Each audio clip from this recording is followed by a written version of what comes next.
Welcome to KetoMealsAndRecipes.com.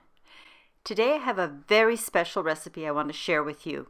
It's my chocolate mint layered cake recipe. This cake is very chocolatey and the filling is rich, creamy, and minty. And to crown this cake, I have made a chocolate mint glaze. There are several reasons for sharing this video recipe today. One of the reasons I'm sharing it today is because it's one of my very favorite cakes and truly tastes and looks like something you would buy at a specialty bakery. And on December 5th, which was my son's birthday, I made it for his birthday cake and he loved it. And the third reason I'm making this chocolate mint layered cake video today is because I thought it would be a perfect video to post as my 300th video. I wanted it to be a way to thank everyone who has taken the time to watch any of my videos, and especially everyone who has so very kindly supported me by subscribing. Now let's get down to business. The macronutrient ratio for this amazing chocolate mint layer cake is 5.2 to 1, with 7 grams of total carbs, 2.2 grams of dietary fiber, 0.4 grams of insoluble fiber, resulting in 4.4 grams of net carbs per serving. The thing I like to do before starting any recipe is to assemble all of my ingredients. This ensures that I have everything I need and that I will not run out of an ingredient while making the recipe. Although it takes a little bit of time to put together because of the 3 different layers you're putting together, it's actually a very simple cake to make. And to make it easier for everyone to follow along, I have organized this into 3 steps or parts. I would like to reassure you that each of the 3 steps is quite easy, especially if you follow along with the video as you're making the recipe. The first thing we have to do, or step 1, is to make the chocolate cake layers. So to make this cake rich and flavorful, the first thing I do is make a batch of my chocolate truffle recipe. I use the chocolate truffle as a base because it's far tastier and has better macros than just melting chocolate with a little bit of butter or coconut oil. The chocolate truffles do add a great deal more flavor, and they also help with the macronutrient ratio.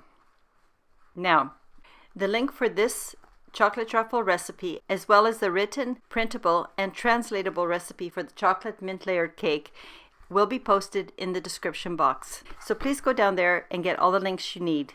So after making the truffle chocolate in your double boiler or bain-marie, set it aside to cool to room temperature. And while the chocolate is cooling, separate your eggs. It's really important that you ensure that you don't contaminate your egg whites. So what I like to do is to take a small bowl and crack my eggs individually, separating the whites into this little bowl, putting the egg yolks into the mixing bowl, and then transferring the egg whites into my other mixing bowl. It's really important you don't contaminate your egg whites with either bits of shell or, even worse, with any egg yolk.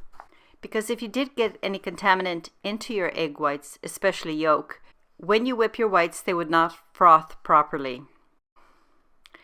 After you've finished separating all of your eggs into whites and yolks, get the bowl with the yolks and pour in your room temperature chocolate truffle liquid and whisk well to combine. Next, place a sieve over a bowl, and to this sieve add your almond flour and the coconut flour, and also add the finely ground salt, the glucomannan powder, and the instant coffee powder, and whisk to pass through the sieve. When making a cake, it's really important that you do this step. It's not enough to just whisk the ingredients together, because both almond and coconut flour, or any other of the nut flours or seed flours, are very moist, and for best texture, I always like to sift. Then set the bowl aside for a moment. Now get the bowl with the egg whites, to which you add either the lemon juice or the white vinegar. Then whip at high speed until your egg whites form a medium stiff stage. Now it's time to make the cake batter. Transfer the chocolate egg mixture into a large mixing bowl. Then add about half of the dry ingredients and fold into the chocolate mixture. The next thing you have to do is scoop out about 1/3 of the egg whites and put it into the bowl with the chocolate egg mixture. With this first third of whites, whisk very, very vigorously. The reason for this is because you want to loosen the chocolate mixture, in other words, make it lighter and easier to combine with the rest of the egg whites, so that the rest of the egg whites don't deflate. Add the rest of the dry ingredients and blend well to form a lump-free mixture. I find that by adding a little bit of the dry mixture at a time and then blending ensures that I don't have any lumps in my batter.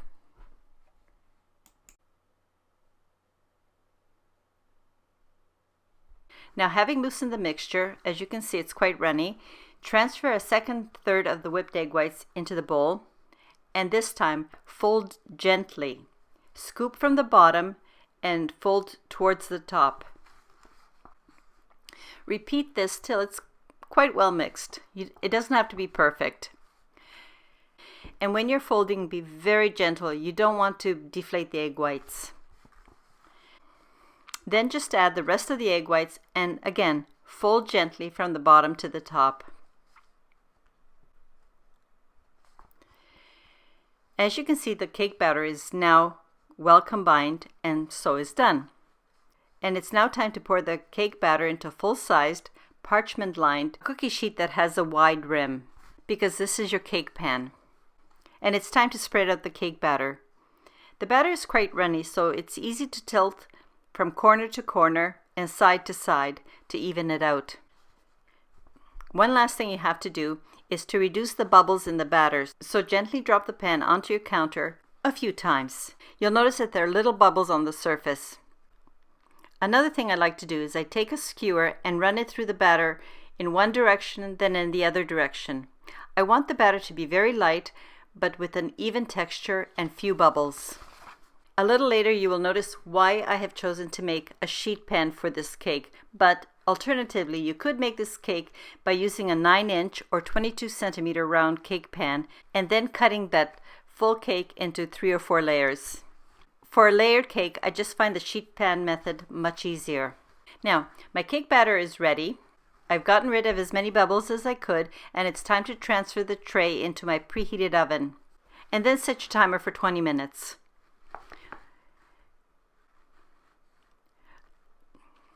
In most circumstances, the cake will be done in 20 minutes, but you should test with a toothpick. Insert it in the center part of the cake, not near the rim, and if your toothpick comes out clean, the cake is done. Another thing you could do is gently compress in the center, and the cake should bounce back fully. If there's any depression left, the cake isn't done. At that point, I would put it back in the oven and bake it for 2 to 5 minutes, no longer. Don't be tempted to bake any longer because you don't want to overbake. If you overbake, you'll find that the cake is very dry and you will not have that nice moist and spongy cake that this should be. My cake was done after 20 minutes, so I took it out of the oven and I just let the sheet cake cool in the pan for about another 20 minutes, at which time I place a fresh sheet of parchment paper on top of the cake, and then I place the cooling rack over the parchment sheet, and in one quick motion I flip over. Starting at one end, very gently peel off the parchment that was under the cake while it was baking. Then leave the flipped cake alone to rest while you do the second step. The second step is to make the mascarpone whipped cream frosting. The reason I'm making this particular frosting is because it's very easy to make, has a great texture, and will take the weight of multiple layers without squishing out all the cream between the layers. The first thing you have to do is pour your whipping cream into the mixing bowl and whisk at your confectioner ground sweetener and whisk to very soft peaks. It's really important you don't over whip at this point. At this point, add the mint extract. The amount I've indicated in the recipe is just a guideline. How much you'll need to add to have a really nice soft mint flavor will depend on the brand of extract you're using. Some are stronger than others, and your personal preference. But don't make it too minty. Otherwise, it may overpower the chocolate flavor. You want a good balance.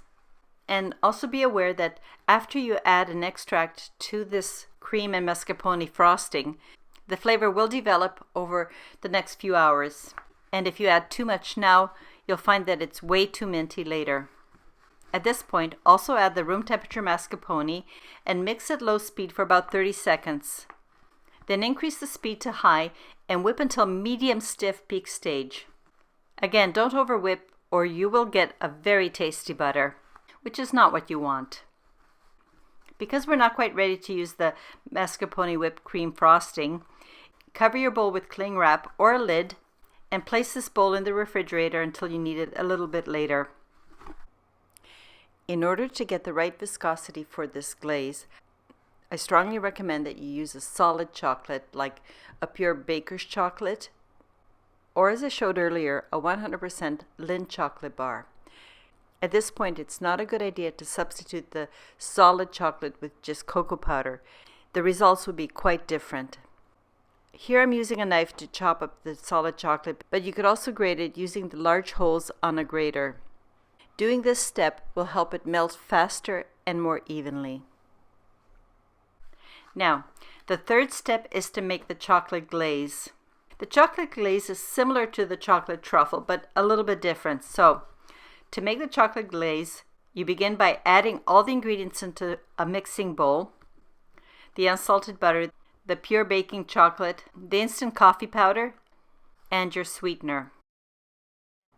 I do not recommend that you substitute the full-fat heavy cream with any other type of milk, such as almond, coconut, or any other kind, and give everything a quick stir. Then place the bowl over a small pot of simmering water, your bain-marie or double boiler, like we did when we made the truffle chocolate, and cook over medium-low heat until the chocolate and the sweetener have completely melted, and again, when you test it between your fingers, it doesn't feel gritty.